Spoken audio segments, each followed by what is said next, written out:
So TF-IDF, that is term frequency inverse document frequency. It is a statistical measure used in natural language processing to evaluate the importance of a word in a document relative to a collection of documents. Okay, so let's say you have 100 documents, 100 PDF files. You have text given in all those PDF files. Now you want to know how important a given word is across that whole document of corpus. Okay, so this is a technique to calculate that.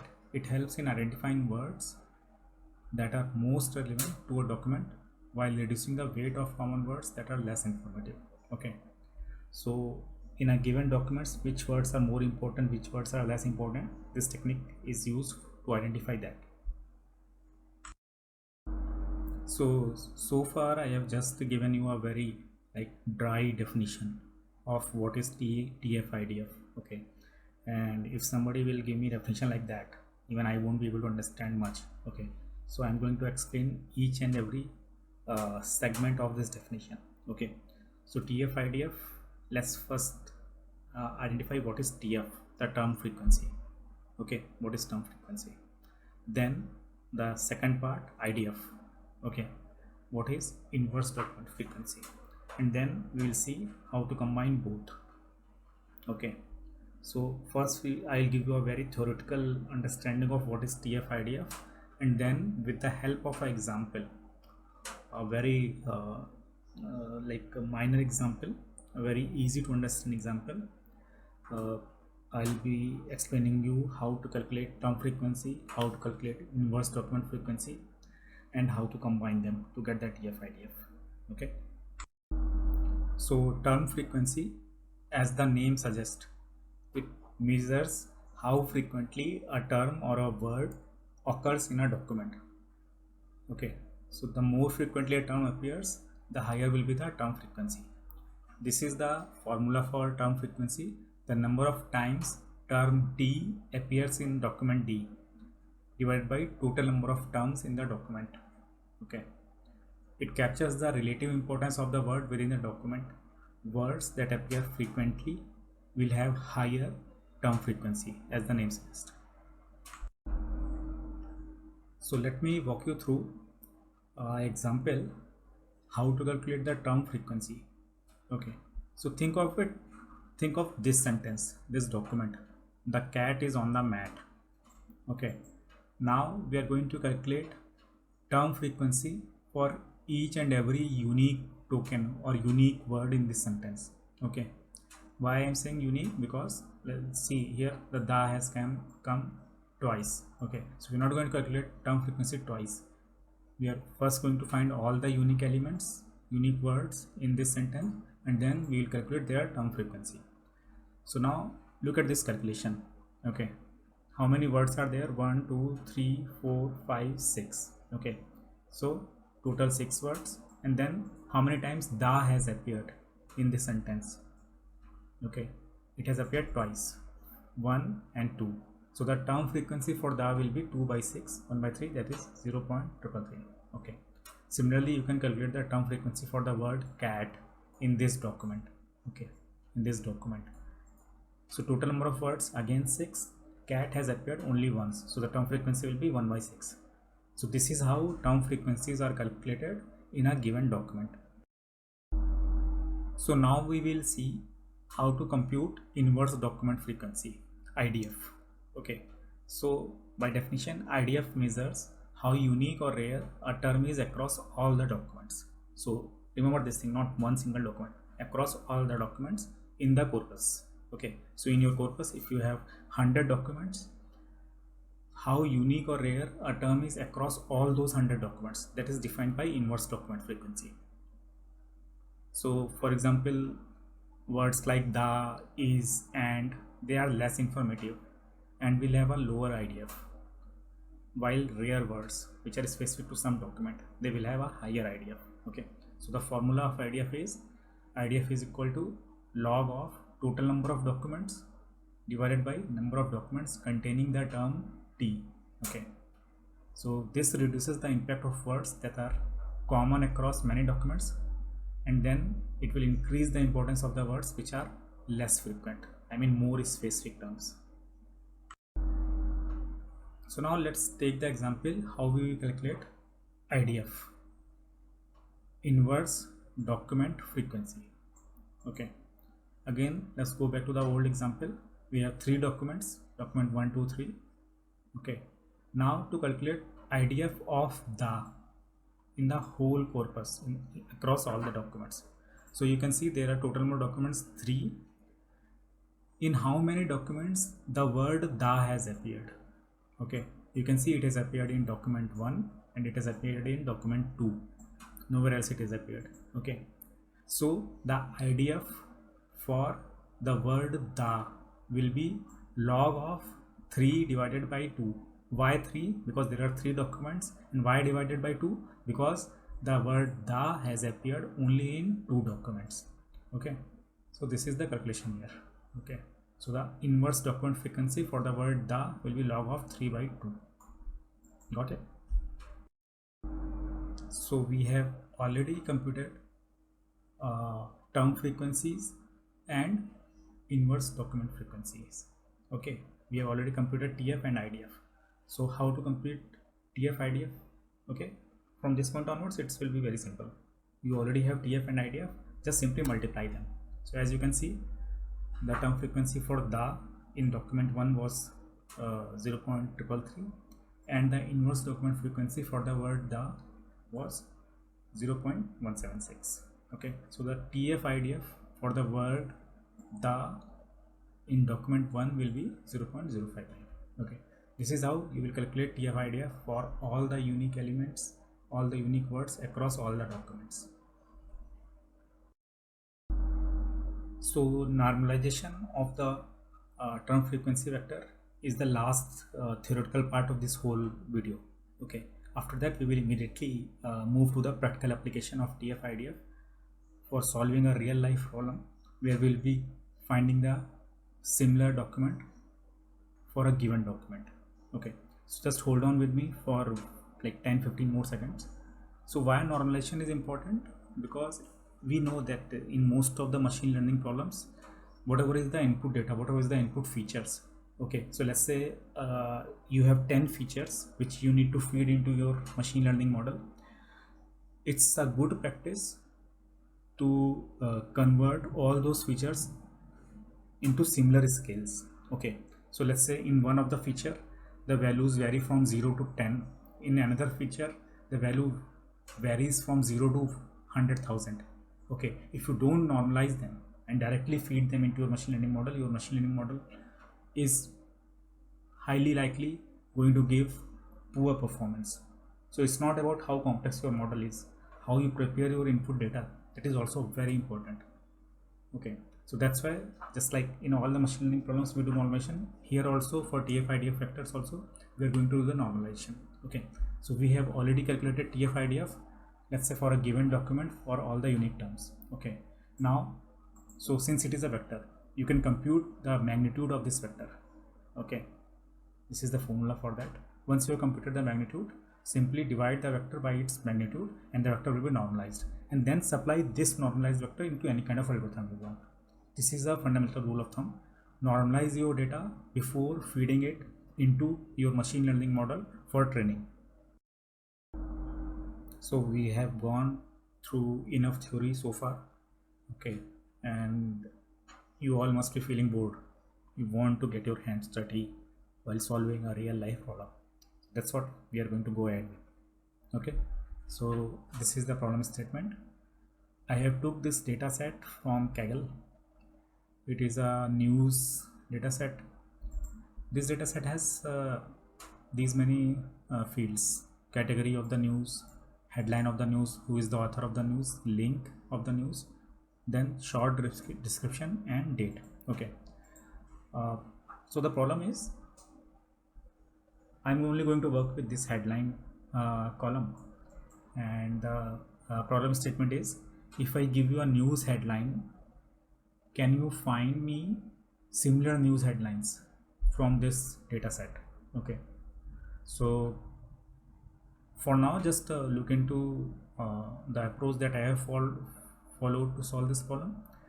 I will share the link of this Kaggle this notebook with you guys in the description of the video, so no need to manually type these URLs and all, you can directly go from there. Okay, and this is how the data looks. So data is actually JSON in the it is a .json file, and there are like 200,000 rows in this JSON file. Each row represent a single JSON.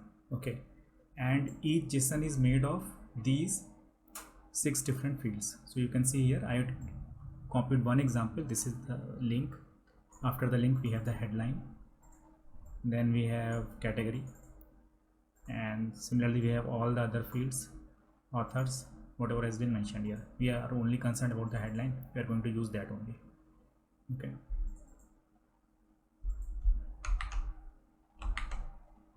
so let's start with the problem. So first of all, we will convert the JSON data in a format which is easy to be consumed, which is easy to be fed into our ML model. Okay, so in machine learning, as data scientists spend a significant amount of their time pre-processing the data, converting data into a format which is easy to understand, which is easy to consume, doing standardization, normalization. Because if your data is well made, if it is properly prepared, okay, even a mediocre model may be able to give you a good result. But if your data is poorly formed, even best models will fail giving the proper predictions. So pre-processing is a very important thing for a data scientist. Okay, so you just simply convert your JSON file into a pandas data frame, and as I mentioned to you that we are going to be concerned with headline table only, headline column only. Okay, so I'm going to consume this headline column only from this data frame. Okay, so no need to like pause the video or just copy the video, start typing the video at the same time. Okay, because I will give you the link of the notebook in the description, so you can look at the notebook whenever you want. Okay, so just focus on understanding what this code is doing. So I am importing the JSON and pandas module here. Okay, then I have created a function. What this function is going to do, it is going to read the JSON file one row at a time and then convert each row into a Python dictionary object here and append that into the data set. Okay, once we have the data set ready, we are just going to consume this headline column from there, from the data frame. So I have printed first few lines of our data frames. You can see this is the headline column. We are going to use it for computing the similarity. So I'm going to explain you this part of the code. So first we are going to import the TF-IDF vectorizer. What this will do is it will compute the TF-IDF vector for each and every document that we have in our data set. Okay, then we are going to import this cosine similarity. Basically this is going to identify how similar two given vectors are, how similar two given TF-IDF vectors are. Okay, now due to memory constraints, I'm not going to use all 200,000 rows which are available in the database, news database. We're going to use only 5,000 headlines and do a similarity search in among those 5,000 headlines. Okay, so now let's create an instance of TF-IDF vectorizer. It will be used to convert the document list into a matrix of TF-IDF values. Okay, so that's what we are doing here. We are converting the TF-IDF vectors into a matrix, TF-IDF matrix. Okay, this fit transform method is applied to the documents list. So we have 5,000 headlines, it is applied on those. Okay, so what fit will do, it learns the vocabulary and then calculates the TF-IDF score for each and every word in each document. Then what transform do is it transforms the document into sparse matrix. It is a kind of compressed matrix format where each row represents a document and each column represents a word's TF-IDF value for that document. Okay, so basically this TF-IDF matrix it contains the TF-IDF scores for each word in the documents. So if I print the shape of this matrix, you will see the 5000 rows and around 10,231 columns. So basically these are the 5000 headlines, and these are the 10,231 unique words across all those 5000 headlines.